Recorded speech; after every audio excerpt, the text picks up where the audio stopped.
Olá, eu convido você para que fiquemos juntos durante 15 minutos. Vamos meditar na palavra de Deus, Jesus, em 15 minutos, amém? Mas nós vamos iniciar esse trabalho levando nosso pensamento a Deus e pedindo a direção dEle. Senhor nosso Deus e Pai, mais uma vez entramos na Tua presença, dando continuidade ao estudo, Senhor, da primeira carta a Timóteo, no que diz respeito, Senhor, à Tua palavra. Senhor, meu Deus e meu Pai, nesse momento, queremos pedir Suas bênçãos sobre a nossa vida, abrindo todo o entendimento daqueles que nos assistem, Senhor. Dá-me também sabedoria e usa-me poderosamente, Senhor, para levar a Tua mensagem a cada coração. E eu já te agradeço em nome do Pai, do Filho e do Espírito Santo de Deus. Amém. O tema de hoje Deus vai falar conosco a respeito de como você gostaria de ser tratado. Jesus disse assim: dois mandamentos vos deixo, amar a Deus sobre todas as coisas e o próximo como a ti mesmo. Você gosta de ser amado e você ama também os outros? Como você gostaria de ser tratado é o tema desse dia. E para isso nós vamos meditar no capítulo 5 da primeira carta a Timóteo. Amém? Bom, eu gostaria de ler apenas os 2 últimos versículos desse capítulo. Os pecados de alguns homens são manifestos antes de entrarem em juízo, ao passo que os de outros manifestam-se depois. Da mesma forma também, as boas obras são manifestas antecipadamente, e as que não o são não podem ocultar-se. Amém? Então, a palavra de hoje, ela nos diz respeito de como nós devemos tratar as diversas pessoas com as quais nós nos relacionamos, né? Então, nós devemos nos preocupar com o tratamento de pessoas diversas. Por exemplo, os homens. Como que nós devemos tratar os homens mais velhos? Como pai, né? Esse seria o tratamento correto. Eu deveria estar tratando os homens mais velhos como se fossem pais, com respeito, com atenção ao que eles falam. Muitas vezes nós ignoramos conselhos e que são muito importantes na nossa vida, porque a vida nos ensina muito e as pessoas mais velhas têm sabedoria. Então, muitas vezes, nós rejeitamos conselhos que seriam tão úteis para nós, né?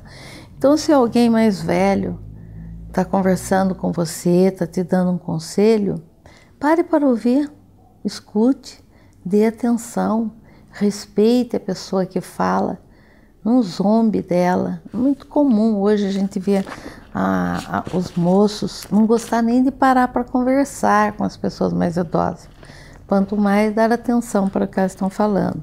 Mas a palavra de Deus diz que nós devemos respeitar as pessoas mais idosas, os homens mais idosos, como se fossem nossos pais. E as mulheres idosas como se fossem nossas mães. Da mesma forma que você gostaria que as pessoas respeitassem a sua mãe, da mesma forma que você respeita a sua mãe, você deveria respeitar todas as mulheres idosas, né? E as mais jovens? As mais jovens, tanto homens como mulheres, você deve tratar como se fossem seus irmãos. Como você trataria um irmão, né? Como você gostaria que o seu irmão, a sua irmã fossem tratados? É dessa forma que nós devemos tratar os mais jovens, né? Existem pessoas, ele fala nessa carta a respeito das viúvas, das mulheres desamparadas, das pessoas carentes. Como é que eu devo tratar essas pessoas? Devo tratar essas pessoas como se fossem meus filhos, ajudá-los, ampará-los. Sempre que eu vejo que há uma real necessidade. Existem pessoas que, na verdade, elas buscam se aproveitar do próximo, né? Mas nós temos que ter o bom senso. Agora, sempre que alguma pessoa carente nos procura, precisam do nosso apoio, do nosso ajuda, nós não podemos negar. O cristão não nega ajuda para ninguém. E quantas vezes, né, nós somos procurados por pessoas diversas e a gente então olha para aquela pessoa e vê como ele está. A Bíblia até se refere aqui, né, no caso das viúvas, aqui no versículo 9, ele diz assim,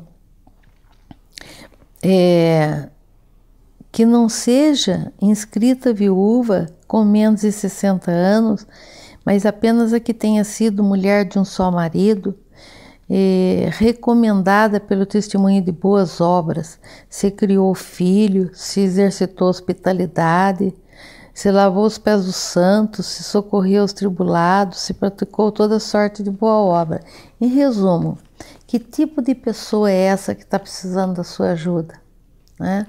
Embora a palavra de Deus diz que a gente deve ajudar a todos, mas aqui a gente faz um alerta. Existem sim pessoas que se deixam levar, né, e aproveitam dos outros. Mas veja se a pessoa realmente é necessitada, se é órfã, se é viúva, se ela não tem ninguém por ela, se ela é sozinha no mundo. Por que não estender as mãos para essas pessoas? Por que não tratá-las como se fosse alguém da sua família? Por que não dar amor para essa pessoa, carinho e satisfazer as necessidades dessa pessoa, né? Muitas vezes a gente pensa assim, aquele mendigo todo dia passa na porta da minha casa, aquela pessoa que dorme na rua, mas ele não quer nada com a vida, ele não quer saber de nada, ele está lá, fica naquela vida, mas ele teria condições de sair se ele quisesse. Isso é uma verdade, porque todas as pessoas, elas vivem numa determinada situação porque ela mesma contribui com aquilo. Por isso algumas pessoas são bem-sucedidas, outras não têm nada na vida, porque também ela tem parte, ela tem culpa. Mas isso não justifica nós ignorarmos a situação em que ela está vivendo. Porque se ela está precisando de ajuda, nós devemos ajudar. Se ela está precisando do pão, nós devemos dar. Se pudermos ainda ensiná-las a ganhar o pão, melhor ainda, né? Mas sempre socorrer os verdadeiramente necessitados. Essa é uma atitude que nós deveríamos ter, porque imagine você necessitando de alguma coisa, indo buscar socorro de alguém e essa pessoa negar. Então, por que nós vamos negar se nós pudermos ajudar essa pessoa? Então, Deus se agrada demais e Deus é um bom pagador. Talvez aquela pessoa nunca possa pagar você pelo bem que você fez para ela, mas pode crer que Deus vai te pagar, que Deus paga tudo, né? Com bênçãos, muitas bênçãos nós recebemos em nossa vida e tudo aquilo que nós damos de coração não nos faz falta, nunca fará falta. Aquele pão que você repartiu, ele se multiplica depois na sua mesa. Pode crer nisso. Tem uma passagem na Bíblia que fala, né? Tem um versículo que fala assim, eu fui jovem, hoje eu sou velho. Mas eu nunca vi um justo desamparado e nem a sua descendência mendigar o pão. Porque realmente Deus não deixa faltar. Então, sempre que nós tivermos a oportunidade de fazer caridade, né, dê com amor, né, pelo amor de Cristo, ajude as pessoas que precisam ser ajudadas, né? Também com relação à família, existem pessoas que até fazem a opção de sair de perto da família. Minha família é muito numerosa, é muita gente precisando de mim, eu sou o único que estou bem em casa. Então, e existe até pais que abandonam os filhos.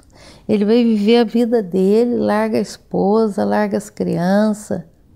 Mas a palavra de Deus diz, né, que aquele que não cuida da família, ele nega a fé. E ele é pior que o incrédulo, né? Então, nós, por hipótese nenhuma, podemos abandonar a nossa família. E sempre vai acontecer isso numa família. Às vezes, ora é um que está bem, outro está pior, daqui a pouco vira a situação. Aquele que estava bem é que fica pior, e ele vai precisar daquele que um dia ele também ajudou, mas não por interesse, é por amor, né? Mas nós sabemos que tudo que a gente planta, a gente colhe. A palavra de Deus também, ela é interessante, né? Como ela nos estimula a fazer o bem a todo instante. Porque o justo, aquele que ajuda os outros, ele sempre vai poder ajudar. A palavra de Deus diz que ele emprestará, mas nunca pedirá emprestado. E esta é uma verdade, né? Então, o Senhor nosso Deus, ele tem cuidado de nós. Nós temos um Deus, né, que é o Jeová Jireh, o nosso Deus provedor. É Ele que tem provido o nosso trabalho. É Ele que tem nos dado tudo que nós temos.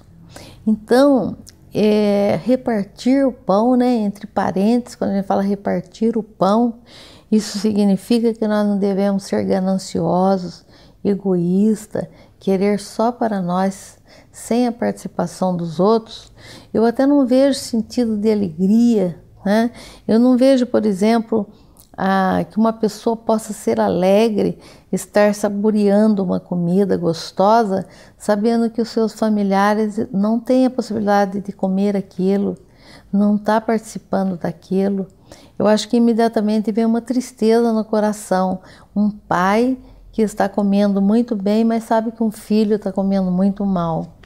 Então, eu vejo que as pessoas que têm Deus no coração, ela tem sentimento de misericórdia. Deus disse que nos fez a sua imagem e semelhança. Essa semelhança está no quê? Exatamente nessa parte espiritual. Então, assim como Deus é generoso, assim como Deus é todo misericordioso, nós também devemos ser misericordiosos. E se Deus prover tudo o que nós precisamos, se Deus nos tem ajudado, por que nós não vamos ajudar os outros se pudermos, né?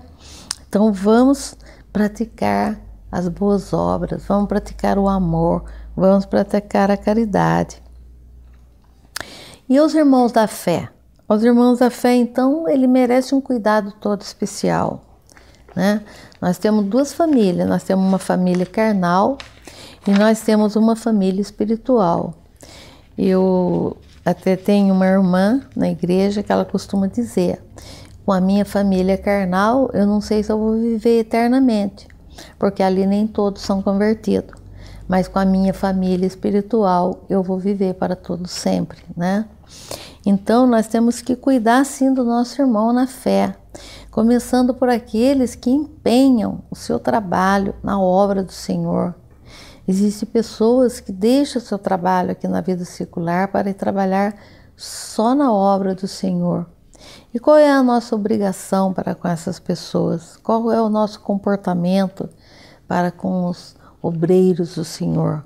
É ajudá-lo, é suprir também as suas necessidades, é apoiá-los em tudo que for necessário. Porque muitas pessoas, porque a palavra de Deus também diz que o justo viverá pela fé. Então, muitas pessoas deixam a sua zona de conforto, deixam o seu status, deixam seus cargos elevados nas empresas, seus salários altíssimos, e vão trabalhar como missionário, como obreiro do Senhor, sabendo que ele vai depender daquilo que os irmãos vão dar para ele, porque agora ele já não tem mais emprego. Claro que a igreja não está para enriquecer nenhum obreiro, não. Não é para enriquecer. É totalmente errado uma pessoa se enriquecer através da igreja. Mas suprir as suas necessidades, sim. Os irmãos têm que fazer isso, né? Está suprindo a necessidade. E também jamais permitir que alguém venha falar mal, caluniar, fazer maus comentários a respeito dos obreiros do Senhor. Nós temos que prontamente defendê-los. E se a gente vê que há verdade nas acusações, então ele tem que ser repreendido e tem que ser corrigido, porque quem ama, corrige. Amém, irmãos? Então, eu volto a falar para vocês, tudo que nós fazemos, nada ficará encoberto sobre a terra. Por isso, façamos o bem. Façamos sempre o bem e tratemos as pessoas da mesma forma que nós gostaríamos de ser tratados, amém? Esse é o convite que eu faço para você hoje. Não deixe que ninguém saia de perto de você pior do que quando ele chegou. Que ele sempre possa sair melhor, amém? Estaremos na semana que vem fazendo um novo estudo, ainda continuando na carta do apóstolo Paulo a Timóteo. Amém? Deus abençoe a todos.